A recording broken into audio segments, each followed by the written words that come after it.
There is a chickadee in your yard right now, and the moment you walked outside this morning, it made a call. Not a general alarm, a specific one about you. Researchers at Cornell have studied that call for over 2 decades. They know what it means. It means this individual human, the one who just came through that door, here is how dangerous they are. The other birds in your yard heard it.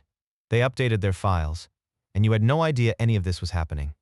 Welcome to Known by Birds. Subscribe before you keep going, because what you are about to learn is happening in your yard right now, and once you understand it, you will never walk outside the same way again. By the end of this, you will know exactly what the birds in your yard are measuring every time you step outside.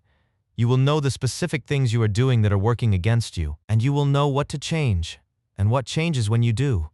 But first, the uncomfortable part, the relationship you think you're building with the birds in your yard, through the feeder you filled this morning, through the years of watching them from the window, may not be the relationship they are in, because the birds in your yard are not passive. They are not simply present. They are running an evaluation of you constantly. And most people who feed birds and love birds and have watched birds for years have never once considered what score they are earning. The blue jay in your yard, the loud one, the one that clears the feeder when it arrives, has a particular ability that almost nobody who watches birds ever learns about. We will come back to it, but keep it in mind. Here is the first thing to understand. When a bird flushes from you, when it leaves the feeder the moment you walk outside, when it abandons a branch the second you step onto the porch, most people interpret that as shyness, as a general wariness of humans, something built into the animal. Nothing personal. It is personal, not in the way that word usually means, but in the most literal, measurable, scientific sense of the word. The bird is not reacting to humans in general. It is reacting to you. To your specific height, your specific speed, the specific way you move across the yard, the specific direction your eyes are pointed. These are not vague impressions. They are data points, and the birds in your yard have been collecting them every single time you have been outside.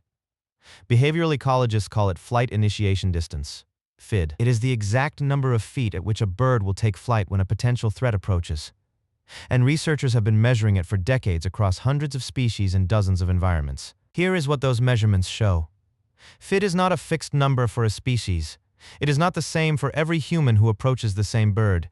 It varies based on the behavior of the approaching individual. It varies based on what that individual has done before. Birds in urban parks where people walk past them every day have shorter FIDs than birds in wild areas with no human contact, not because they are a different species, but because they have updated their assessment based on accumulated experience.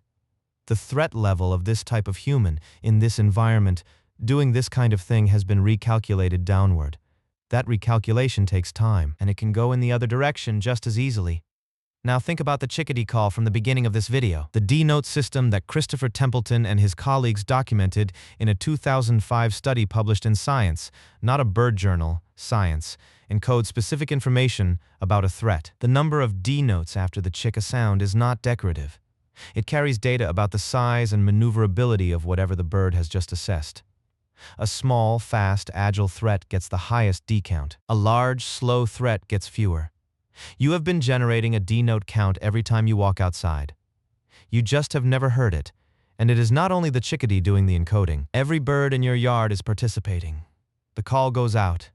The network updates. The other birds adjust their behavior, how far they stay from you, how quickly they return to the feeder after you pass, whether they hold their position on a branch or preemptively move when you approach. This is not instinct operating blindly. This is a system processing information about a specific individual in real time and distributing the assessment to every other receiver in range. You have been the subject of that assessment every single day you have spent in your yard. Every morning you walked out to refill the feeder. Every afternoon you sat on the porch. Every time you moved toward the window to get a better look. The system was running. The data was being collected, and the file on you, whether it reflects someone the birds are learning to trust or someone they are learning to avoid, has been building for as long as you have been there. Here is what goes into that file. Approach angle. A direct line toward a bird registers as predatory geometry. Hawks hunt in straight lines. Foxes stalk in straight lines. A direct approach is the visual signature of something that has selected a target. An oblique angle, moving toward a point beside the bird rather than the bird itself, reads as incidental movement, not aimed, not hunting. Studies on shorebirds, corvids, and songbirds across multiple continents have confirmed this consistently. The angle of your approach changes the distance at which the bird decides to leave.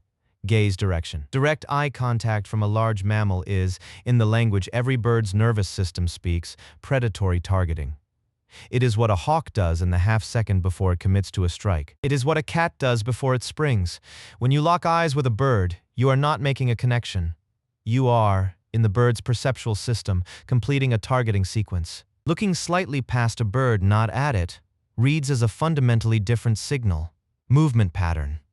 A slow, steady, consistent pace reads as non-predatory. Stop and start movement, the kind most people naturally do when they are trying to get closer without startling the bird, is precisely the movement signature of a stalking predator. Every time you freeze, watch, and then take another careful step forward, you are narrating your intentions in a language the bird reads fluently. And the story you are telling is not the one you mean to tell. Now put these together. Think about what you actually do when you walk outside and notice a bird you want to see more closely. You probably slow down. You probably look directly at it. You probably move toward it carefully, stopping when it seems nervous, creeping forward when it settles. You are in the perceptual grammar of every bird in your yard performing a textbook predator approach. And the bird is responding accordingly. Not because it is skittish, not because it does not know you, but because you are speaking predator and expecting it to hear friend. Intent does not transmit. Behavior does. You can love every bird in your yard and still be generating a threat signal every time you walk outside, because the system that reads you does not have access to your feelings. It has access to your angle of approach, your gaze direction, your movement pattern, and the consistency of your behavior over time. Those are the variables it measures. Those are the inputs to the file. Tell me something in the comments. Have you ever had a bird land closer than you expected? Close enough that you felt it chose to be near you rather than just tolerating you? That moment has a name in behavioral ecology. It is the moment the flight initiation distance dropped below your actual distance. The bird ran its calculation and decided, this one does not require departure. I want to know about yours. Because those moments are not luck. They are the result of something. Here is what most people who feed birds never learn. The file is not permanent. The score is not fixed. Flight initiation distance is a dynamic number. It moves in both directions, based on the accumulated behavioral data of the individual being assessed. Habituation. When a human consistently behaves in a way that does not result in harm, same pace, same angle, same non-targeting gaze, the bird's nervous system begins to update its prior estimate of that person's threat level downward. Not because the bird decides to trust, because the data no longer supports the original threat classification. The bird is not being generous. It is being accurate, and accuracy, in this case, looks like a bird that stays on the branch when you walk past. A bird that returns to the feeder 30 seconds after you step outside instead of 3 minutes. A bird that, over weeks and months of consistent, readable, non-predatory behavior, closes the distance it once required between the two of you. This has been measured in controlled studies, in urban parks, in suburban yards, in environments exactly like yours. The specific things that move the number. Approach at an angle, not in a straight line toward the bird. Move at a slow, even pace, no freezing, no sudden advances. Look past the bird, not at it. Speak softly if you speak at all. Do not raise objects, cameras, binoculars, hands suddenly toward your face, and be consistent. Inconsistency resets the file. The bird cannot build a reliable model of a variable input. Reliability is what allows the threat classification to revise downward. It is the only thing that allows it. Now, the blue jay. We mentioned it at the beginning of this video, the ability almost nobody talks about. Here it is. John Marsluff and his colleagues at the University of Washington conducted experiments in which people wore specific masks while interacting with crows, catching them, banding them, releasing them, then walked the same routes wearing those masks again over the following months and years. The crows recognized the masks. They alarm-called at the masked individuals, dive-bombed them, followed them for blocks. When the researchers wore different masks on the same routes, they walked without incident. When they wore the original masks months later, the crows responded immediately. The recognition persisted. And here is the part that changes the scale of it. Crows that had not been present during the original interaction began responding to the masks. They had learned the threat from other crows. The information had moved through the network. Blue jays are in the same family. Corvids. The individual face recognition is the same. The social information transfer is the same. The blue jay that sees you every morning may know your face in a way that is specific, durable, and transferable.